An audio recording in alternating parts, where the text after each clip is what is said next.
કેમ છો વિદ્યાર્થી મિત્રો? તો ધોરણ 11 ચેપ્ટર નંબર 8 ગુરુત્વાકર્ષણ ના નવા વિડિયો લેક્ચરમાં આપ સર્વ મિત્રોનું હાર્દિક સ્વાગત છે. તો મિત્રો ચેપ્ટર નંબર 8 જે ગુરુત્વાકર્ષણ અત્યાર સુધીના જે વિડિયો લેક્ચર છે એની અંદર આપણે ન્યૂટનનો સાર્વત્રિક નિયમ, કેપ્લરના નિયમો, ગુરુત્વ પ્રવેગ g ની કિંમત શોધવાનું સૂત્ર, ગુરુત્વ પ્રવેગ g પૃથ્વીની સપાટી ઉપર કેટલું હોય, પૃથ્વીની સપાટીથી ઊંચાઈ ઉપર ગુરુત્વ પ્રવેગ કેટલું હોય, પૃથ્વીની સપાટીથી ઊંડાઈ ઉપર, ટૂંકમાં ઊંચાઈ અને ઊંડાઈ બંને માટે ગુરુત્વ પ્રવેગના સૂત્રો, ટૂંકમાં એટલું સુધી આપણે થિયરિટિકલ પોર્શનમાં કમ્પ્લીટ કરેલું છે. તો હવે આપણો જે નવો આજનો લેક્ચર છે એ લેક્ચરની અંદર આપણો જે પ્રશ્ન છે એ પ્રશ્ન અક્ષાંશ સાથે ગુરુત્વ પ્રવેગમાં થતો ફેરફાર, જે આપણો ટોપિક જે છે એ ટોપિકની અંદર અક્ષાંશ સાથે ગુરુત્વ પ્રવેગમાં થતો ફેરફાર એવો આપણો ટોપિક છે અને એ આપણે ભણવાનો છે. તો આની પહેલા જેણે ઊંચાઈ અને ઊંડાઈ માટે ગુરુત્વ પ્રવેગ શોધવાનું સૂત્ર જે છે એ ના વિડિયો જે છે જોયા નથી તો પહેલા એ વિડિયો ક્લિયર કરી લેશો, જેથી કરીને આ જે ટોપિક જે છે એ વધારે તમારે ક્લિયર થાય. તો ચલો આજના વિડિયો લેક્ચરની આપણે શરૂઆત કરીએ. તો શરૂઆતમાં આપણને આપ્યું છે અક્ષાંશ સાથે ગુરુત્વ પ્રવેગમાં થતો ફેરફાર. ઊંચાઈ અને ઊંડાઈ વાળા કોન્સેપ્ટ આપણે જોયા. હવે અહીંયા આપણી પાસે અક્ષાંશ છે. તો પહેલું જ પ્રશ્ન એવો થાય કે અક્ષાંશ એટલે શું, કોને કહેવાય અક્ષાંશ? એટલે સૌથી પહેલા તમારે અક્ષાંશ વિશે માહિતી આપવી પડે અને એ માહિતી આપ્યા પછી તમે એનું સૂત્ર શોધી શકો. તો આપણે એવું ધારી લઈએ, દાખલા તરીકે આ પૃથ્વી છે, બરાબર, આ એની વિષુવ રેખા થાય, વિષુવ રેખા, અને આ જે છે એ આપણે લઈ લઈએ ધ્રુવ, આ ધ્રુવ રેખા, આ વિષુવ રેખા. ઓકે, કોઈ એક બિંદુ છે એ આપણે ધારી લઈએ, દાખલા તરીકે અહીંયા કોઈ એક બિંદુ છે એવું આપણે ધારી લઈએ P. ઓકે, આ P બિંદુ જે છે એ અને કેન્દ્રને નામ આપી દઈએ આપણે O. P અને O થી એક રેખા આપણે દોરીએ, એટલે આ કોઈ એક રેખા આપણે દોરી દીધી. O થી P સુધી કોઈ એક આપણે રેખા જે છે એ દોરવાની છે. આ એક રેખા આપણે દોરી દીધી. તો તમે હવે જુઓ કે જે P બિંદુને જોડતી રેખા જે કેન્દ્રમાંથી પસાર થાય છે, પૃથ્વીની સપાટી ઉપર એક બિંદુ આવેલું છે જેનું નામ છે P. એ P બિંદુએ કેન્દ્રને જોડતી રેખા એ વિષુવ રેખા સાથે કઈક અહીંયા ખૂણો બનાવ્યો છે, દાખલા તરીકે નામ આપીએ આપણે લેમ્ડા. તો વિષુવ રેખા સાથે જે ખૂણો બનાવેલો છે લેમ્ડા, એ લેમ્ડાને P બિંદુ પાસેનું અક્ષાંશ કહેવાય. શું કહેવાય? એ લેમ્ડાને તમારી OP એટલે કે જે સ્થળ છે એના કેન્દ્રમાંથી, પૃથ્વીના કેન્દ્રમાંથી પસાર થતી રેખા એ વિષુવ રેખા સાથે જે ખૂણો બનાવેલો છે એ ખૂણાને જે તે સ્થળનો અક્ષાંશ કહેવાય. વ્યાખ્યા જો તમારે લખવી હોય તો તમે એવી રીતે લખી શકો, પૃથ્વી પરના P બિંદુ એ કેન્દ્રમાંથી પસાર થતી રેખાએ, કેન્દ્રમાંથી પસાર થતી રેખાએ વિષુવ રેખા સાથે બનાવેલ કોણ ને તે સ્થળનો અક્ષાંશ કહેવાય. અહીંયા તમે આકૃતિમાં જો તો વિષુવ રેખા સાથે જે ખૂણો બન્યો છે, ખૂણો કેટલાનો છે? તો કે લેમ્ડા. તો એ લેમ્ડા જે છે એ શું થઈ ગયું? આપણું એ P બિંદુ પાસેનો અક્ષાંશ થઈ ગયો. તો આપણે એ અક્ષાંશ ઉપરનું કોઈ બિંદુ લેવાનું અને એ બિંદુ ઉપર ગુરુત્વ પ્રવેગ જે છે એ ગુરુત્વ પ્રવેગમાં કઈ રીતે ફેરફાર થાય એનું સૂત્ર જે છે આપણે ધારવાનું છે. તો આપણે શું કરી લઈએ કે આ જ આકૃતિની અંદર આ P બિંદુ જે છે એ P બિંદુ ઉપર, P બિંદુ જે છે આપણે એને લઈ લઈએ, અહીંયા અંદર લઈએ કારણ કે આ આકૃતિમાં મને આગળ નડશે. આ P બિંદુ અને ત્યાં કોઈ M દળનો પદાર્થ રહેલો છે એવું ધારી લઈએ. P બિંદુ પર M દળ નો પદાર્થ આવેલો છે એવું આપણે ધારીએ. અને એમ દળના પદાર્થને જો તમે કેન્દ્ર સાથે જોડો તો એક રેખા બને છે જેનું નામ છે OP. અને ઓપી રેખાએ વિષુવ રેખા સાથે જે ખૂણો બનાવેલો છે એનું નામ છે લેમ્ડા, જેને કહેવાય અક્ષાંશ. તો હવે આપણે શું કરવું છે તો કે આ બિંદુ પાસે ગુરુત્વ પ્રવેગનું g નું સૂત્ર તારવવું છે. હવે આ પૃથ્વી છે. શું છે? પૃથ્વી. એટલે પૃથ્વી જે છે એ પોતાની અક્ષ ઉપર ભ્રમણ કરતી હોય. શું કરતી હોય? પોતાની અક્ષ જે છે એ અક્ષ ઉપર ભ્રમણ કરતી હોય. તો આ એની ભ્રમણાક્ષ પણ કહેવાય. એ ધ્રુવથી ફરતી હોય. બરાબર? એ આમ ગોળ દડાની જેમ ન ફરતી હોય, પણ ઉપરથી એક રેખા આવે જેને આપણે નામ ધ્રુવ આપ્યું છે. એ ધ્રુવને અનુલક્ષીને પૃથ્વી જે છે આ ગોળો આવી રીતે ફરતો હોય. તો અહીંયા આપણે એવું ધારી લઈએ કે પૃથ્વી જે ફરે છે આવી રીતના, બરાબર, એ ફરે છે એની ઝડપ તમે ધારી લો ઓમેગા. એટલે તમે એવું ધારો કે પૃથ્વી જે છે એ ઓમેગા જેટલી કોણીય ઝડપ સાથે ભ્રમણ કરે છે. શું કરે છે? ઓમેગા જેટલી કોણીય ઝડપ સાથે ભ્રમણ કરે છે.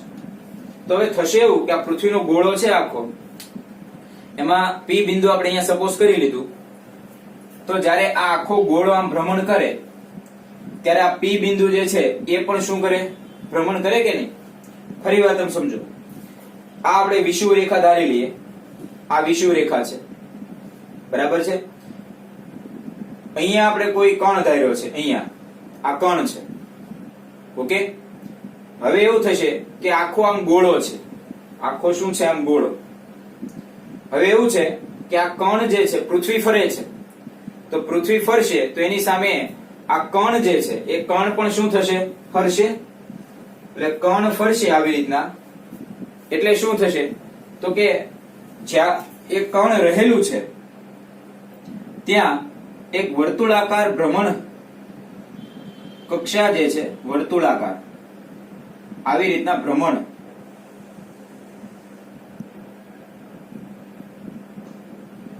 આવી રીતના તમે ભ્રમણ કક્ષા, વર્તુળાકાર ભ્રમણ કક્ષા તમને મળશે. હવે આપણે કામ કરીએ. અહીંયા આ જે અંતર છે આટલું લંબ અંતર જેને કહેવાય, એને શું કહેવાય તો કે વર્તુળાકાર તમે જે માર્ગ બનાવ્યો છે એની ત્રિજ્યા થઈ જાય. આને નામ આપી દઈએ c. એ ત્રિજ્યા છે એને નામ આપી દો સ્મોલ r. આ જે ત્રિજ્યા છે એને તમે નામ આપી દો સ્મોલ r. એટલે cp બરાબર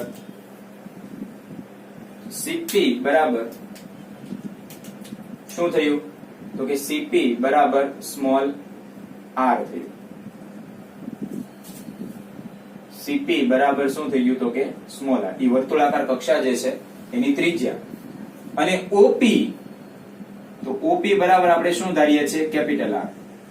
એ કેપિટલ R એટલા માટે ધારીએ છીએ આ કારણ કે એ શું છે તો કે પૃથ્વીની ત્રિજ્યા છે. પૃથ્વીની ત્રિજ્યા. આ પણ ત્રિજ્યા જ છે, પણ જે વર્તુળાકાર માર્ગ છે એની ત્રિજ્યા. વર્તુળાકાર માર્ગ ની ત્રિજ્યા છે. ઓકે. એટલે થશે એવું કે કણ જે છે એ કણ છે એ આવી રીતે પરિભ્રમણ કરે છે. કણ કોઈ કેન્દ્રને અનુલક્ષીને પરિભ્રમણ કરશે. એટલે આને અહીંયાથી હટાવી દઈએ, આપણે નીચે લખી દઈએ OP બરાબર કેપિટલ R બરાબર પૃથ્વીની ત્રિજ્યા.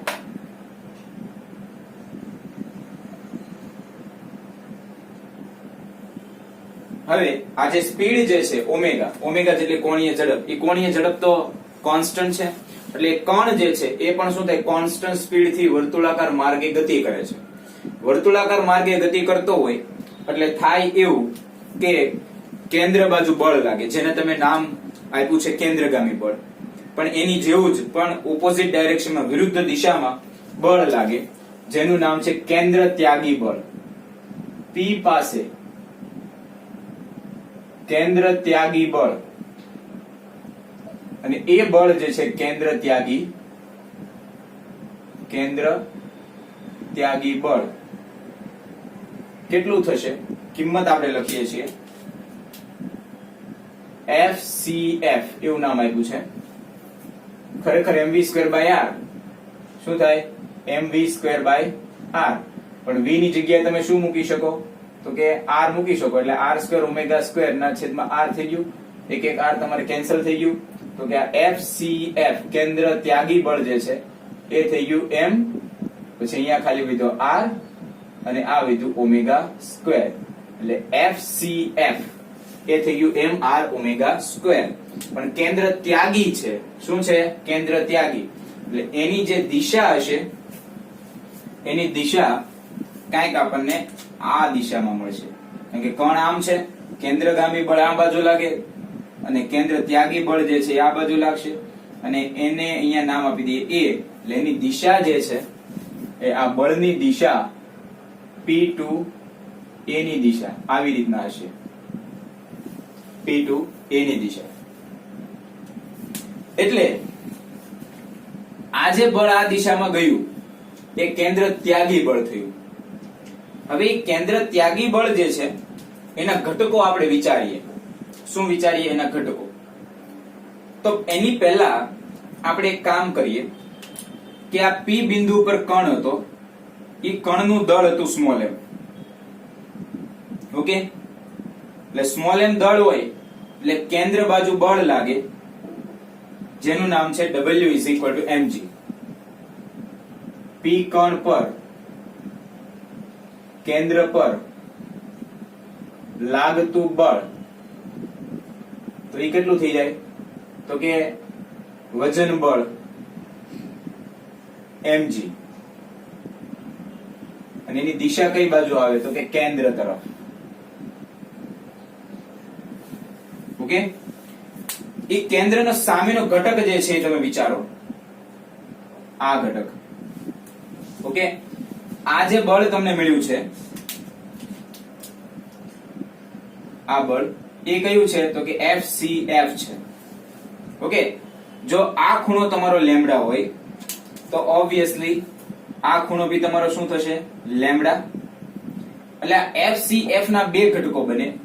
એક ઘટક આ બનશે જેનું નામ છે FCF cos લેમ્ડા, અને ન્યાથી 90 નો ઘટક તમારે દોરવાનો, એટલે 90 નો ઘટક એટલે આ થશે, આ એ થશે FCF sin લેમ્ડા. બરાબર? આ જે FC જે છે ને, મેં બે ઘટકો વિચાર્યા છે, FCF cos lambda, FCF sin lambda. હવે એમાં એવું થશે કે FCF sin લેમ્ડા જે છે એ આ દિશામાં છે, FCF cos લેમ્ડા છે ઉપરની દિશામાં છે, આનું જે mg લાગે છે એ કેન્દ્ર બાજુ છે. એટલે તમે પરિણામી અસરકારક વજન બળ તમે ગોતો. અસરકારક વજન બળ, તો એ અસરકારક વજન બળ કોની જેટલું થાય? તો કે અહીંયા કેન્દ્ર ઉપર લાગે mg જે આયરું, અને ઉપરની બાજુ જે લાગે છે ઈ FCF cos લેમ્ડા. એટલે આપણે શું કરીએ, આ બંનેને પહેલા ઓપન કરી દઈએ, વજન બળ પછી ગોતીએ. FCF જે છે એને ઓપન કરીને આપણે લખીએ. તો જે FCF છે એના બે ઘટકો તમને મળ્યા. કયા કયા? તો કે FCF cos lambda, FCF cos lambda, cos lambda. અચ્છા, FCF ની કિંમત કેટલી છે? mr ઓમેગા સ્ક્વેર, એટલે mr omega square cos lambda. બીજું FCF sin લેમ્ડા, તો એની કિંમત mr omega square sin lambda. Okay, હવે આપણે ગોતીએ વજન બળ. તો કે P બિંદુ પાસે અસરકારક વજન બળ, તો એ વજન બળ જે છે એની કિંમત આપણે લખીએ. તો mg કઈ દિશામાં? કેન્દ્ર બાજુ. FCF cos લેમ્ડા કઈ દિશામાં? ઉપરની દિશામાં. તો પરિણામી વજન બળ mg lambda is equal to mg minus mg. Okay, આ કઈ દિશામાં છે? ઉપરની દિશામાં. તો ઉપરની દિશામાં કેવી લાગ્યું છે? તો કે આ mr omega square sin lambda. તો લખી દઈએ mr omega square sin lambda. m m m cut થઈ જાય છે, એટલે આ વધ્યું શું તો કે g lambda is equal to g minus r omega square sin lambda એવી આપણી કિંમત સોરી cos લેમ્ડા. અહીંયા શું આવશે કારણ કે આપણે આ ઘટક લઈએ છીએ એટલે આપણે લખીશું cos લેમ્ડા. આ થઈ ગયું cos લેમ્ડા. આ બી થશે m r omega square cos lambda. Okay, હવે બંને બાજુથી m અને m ઉડાડ્યા એટલે મારી પાસે જે કિંમત આવી એ g lambda is equal to g minus r omega square cos lambda. g lambda શું છે તો કે પર્ટિક્યુલર આ p બિંદુ પાસે ગુરુત્વ પ્રવેગ. g શું છે તો કે પૃથ્વીની સપાટી ઉપરનો ગુરુત્વ પ્રવેગ. r omega square cos lambda. r એટલે શું છે તો કે r એટલે જે વર્તુળાકાર માર્ગ બન્યો તો એ વર્તુળાકાર માર્ગની ત્રિજ્યા છે. ઓમેગા એટલે કોણીય ઝડપ છે. લેમ્ડા એટલે અક્ષાંશ છે, ખૂણો છે. એટલે હવે આપણે શું કરીએ, આ r ની કિંમત મારે મૂકવી છે, આ સ્મોલ r ની કિંમત. એ સ્મોલ r ની કિંમત તમારે મૂકવી એટલે આ બાજુનું માપ મારે ગોતવાનું થાય. તો એમાં એવું છે, અગર આ ખૂણો લેમ્ડા છે તો ઓબ્વિયસલી આ ખૂણો બી કેટલો થશે લેમ્ડા. ઈ ખૂણો લેમ્ડા હોય તો cos નું ફોર્મ્યુલા આપણે એપ્લાઈડ કરીએ તો કે cos lambda is equal to cos lambda is equal to શું થશે તો કે પાસેની બાજુ છેદમાં કર્ણ. પાસેની બાજુ શું છે તો કે CP. કર્ણ શું છે તમારી પાસે OP. તમારે જોઈએ છે CP. CP is equal to OP cos lambda. Okay, OP એટલે અહીંયાથી આટલું એ થઈ જાય પૃથ્વીની ત્રિજ્યા. એટલે પૃથ્વીની ત્રિજ્યા એટલે કેપિટલ R. CP ની જગ્યાએ તમે ધાર્યું છે સ્મોલ r. તો small r is equal to capital R cos lambda. આવી કિંમત થાય. આ કિંમત શું કરો, આ સમીકરણમાં તમે મૂકો. એ સમીકરણમાં તમે મૂકશો એટલે ફાઇનલ સમીકરણ તમારે અહીંયા લખીએ છીએ આપણે g lambda is equal to g minus r ની જગ્યાએ કિંમત મૂકવાની એટલે r cos લેમ્ડા થઈ ગયું.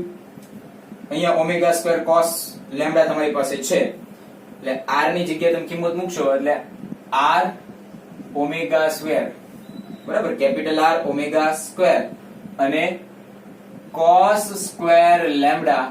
આ તમારે સૂત્ર, ફાઇનલ સૂત્ર તમારું આવું મળશે. અક્ષાંશ સાથે ગુરુત્વ પ્રવેગ g માં થતો ફેરફારનું સૂત્ર તમને કંઈક આવું મળશે. એમાં જો વિદ્યાર્થી મિત્રો સૂત્ર શું કહેવા માંગે છે તો ફોર્મ્યુલા ઉપરથી આપણને એવો ખ્યાલ આવે કે અગર લેમ્ડાની કિંમત વધે, શું વધે, લેમ્ડાની કિંમત વધે તો cos લેમ્ડાની કિંમત શું થાય, ઘટે. અને cos લેમ્ડાની કિંમત ઘટે તો g લેમ્ડા જે છે એની કિંમત શું થાય તો કે વધે. ખાસ ધ્યાન અહીંયા આપજો. અહીંયા એવું કહે છે લેમ્ડાની કિંમત વધે. લેમ્ડાની કિંમત વધે એટલે આની કિંમત વધારવાનું કહે છે. cos 0, cos 30, cos 60, cos 90 એવી રીતે વધારતા જાઓ. તો cos લેમ્ડાની કિંમત ઘટે એટલે આખા લેમ્ડાની cos લેમ્ડાની કિંમત શું થાય, ઘટે. cos તમે θ 0 લ્યો તો cos 0 ની કિંમત થાય 1. પણ અગર તમે θ 90 લ્યો એટલે તમે θ તો વધાર્યો પણ cos 90 ની કિંમત કેટલી થઈ જાય તો કે 0. એટલે cos લેમ્ડા શું થાય, ઘટે. એટલે આ આખું પદ જે છે એમાં પાછળનું પદ જે બાદ કરવાનું છે પદ, ઈ પદ ઘટ્યું, ઈ પદ ઘટ્યું એટલે આ g લેમ્ડા ની કિંમત શું થઈ જાય તો કે વધે. બરાબર, આ સૂત્ર ખૂબ જ g નીટ માં આપણે ઉપયોગમાં આવવાનું છે એટલે ખાસ તમે ધ્યાન આપજો. બીજું કે હવે આપણે જોઈએ ખાસ કિસ્સા.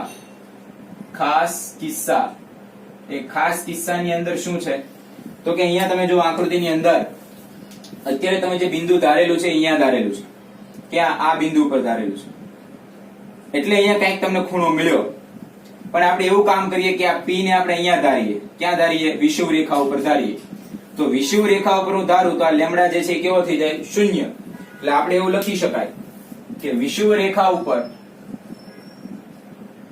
વિષુવ રેખા પર, તો વિષુવ રેખા ઉપર શું થાય છે તો કે લેમ્ડાની કિંમત તમને મળે છે 0.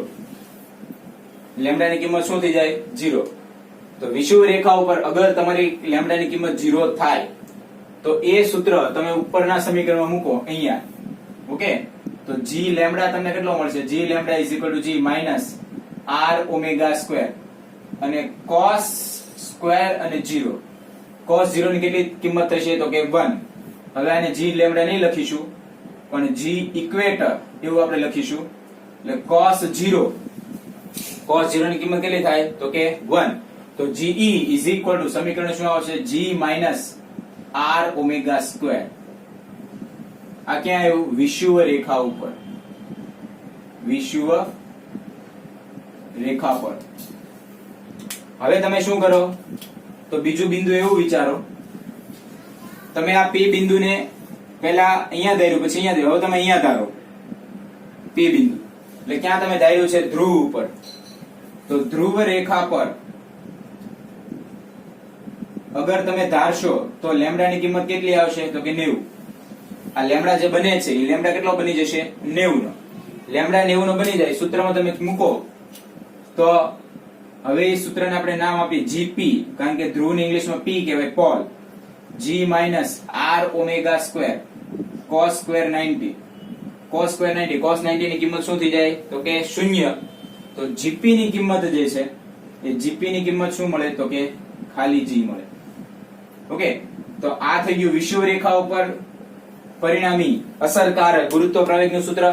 આ થઈ ગયું ધ્રુવ રેખા ઉપર પરિણામી અસરકારક ગુરુત્વ પ્રવેગનું સૂત્ર. બંને સૂત્રો ઉપરથી તમે જોવો ક્યાં તમને ગુરુત્વ પ્રવેગ વધારે મળતો હોય. ગુરુત્વ પ્રવેગ વધારે ક્યાં મળે તમને? તમે સૂત્ર ઉપર નજર નાખીને તમે જવાબ આપો. ગુરુત્વ પ્રવેગ ક્યાં મળે છે વધારે? તો કે ધ્રુવ રેખા ઉપર ગુરુત્વ પ્રવેગ આપણને વધારે મળે. કારણ કે અહીંયા એવું થાય છે વિષુવ રેખા વાળામાં કે અમુક વસ્તુ બાદ થાય છે, અહીંયા કોઈ વસ્તુ બાદ થતી નથી. એટલે આપણને GP અહીંયા શું મળે? ગુરુત્વ પ્રવેગ વધારે મળે, ગુરુત્વ પ્રવેગ વધારે મળે. અને અહીંયા શું થાય? ગુરુત્વ પ્રવેગ ધ્રુવ કરતા ઓછો મળે. ગુરુત્વ પ્રવેગ ધ્રુવ કરતા ઓછો મળે. એમ કેવું છું કે અહીંયા તમને ગુરુત્વ પ્રવેગ જે છે એ કેવો મળે? ઓછો. અહીંયા તમને ગુરુત્વ પ્રવેગ કેવો મળે? વધારે. આ ડિસ્કશન આપણે પહેલા બી કર્યું હતું. અહીંયા ગુરુત્વ પ્રવેગ વધારે મળે, અહીંયા ગુરુત્વ પ્રવેગ ઓછો મળે. અહીંયા g ની કિંમત ઓછી છે એટલે અહીંયા વજન બી કેવું હોય? ઓછું હોય. વિષુવ રેખા ઉપર તમારું વજન શું હોય? ઓછું હોય. અને તમે ચાલતા ચાલતા માની લો કે ધ્રુવ ઉપર જાઓ તો g વધ્યો એટલે અહીંયા વજન શું થાય? તમારું વધારે હોય. ઓકે, આ સિમ્પલ તમે કોન્સેપ્ટ એપ્લાય કરી શકો છો. બીજું, તમારે આમાં કેટલો વધારો તમને મળે છે, વધારાની ગણતરી કરવી હોય તો જે વધારો છે એ ગણતરી કરવી હોય, વધારો તમે એવી રીતે ગણતરી કરી શકો. GP minus GE. GP ની કિંમત ખાલી G છે અને GE ની કિંમત તમને આપી છે G minus R omega square છે. કાઉન્સ તમે ખોલશો, આ માઇનસ આ પ્લસ આ માઇનસ એ બંને G કટ થઈ જાય એટલે GP minus GE is equal to આ G અને આ G કટ થઈ ગયા, માઇનસ માઇનસ પ્લસ થઈ ગયા એટલે R ઓમેગા સ્ક્વેર. એટલે ધ્રુવથી બરાબર, ધ્રુવથી તમે ક્યાં જાઓ? વિષુવ રેખા ઉપર જાઓ તો તમને જે વધારો મળે છે એ વધારો જે ક્યાંથી તમારે જવાનું? ધ્રુવ પાસે વધારો છે, અહીંયા ઓછું ઘટાડો છે, અહીંયા વધારે છે, અહીંયા ઓછું છે. પણ કેટલો વધારો જે થયો એ તમારે ગણતરી કરી. GP માઇનસ GE મેં કર્યું એટલે વધારો કેટલો છે? બે આ બિંદુ અને આ બિંદુ વચ્ચેનો વધારો તો કે R ઓમેગા સ્ક્વેર જેટલો વધારો છે. વિદ્યાર્થી મિત્રો, ખૂબ જ અગત્યનો એવો ટોપિક છે. અક્ષાંશ સાથે ગુરુત્વ પ્રવેગ G માં થતો ફેરફાર. સૂત્ર જે છે એ ખૂબ જ અગત્યના છે. આ સૂત્ર જે આવ્યા છે ગુરુત્વ પ્રવેગના છે, આની ઉપરથી વજન ના પણ એ દાખલા પૂછે છે. વજન જ્યારે પૂછે તો ખાલી દળ જે છે ગુણાકારમાં લેવાનું આવે. આ બધી જગ્યાએ દળ જે છે ગુણાકારમાં લેવું એટલે વિષુવ રેખા ઉપર આપણને વજન મળે, ધ્રુવ ઉપર વજન મળે. બરાબર, ખૂબ જ અગત્યનું છે. કોપી કરી લે, પછી આપણે આગળ જઈએ.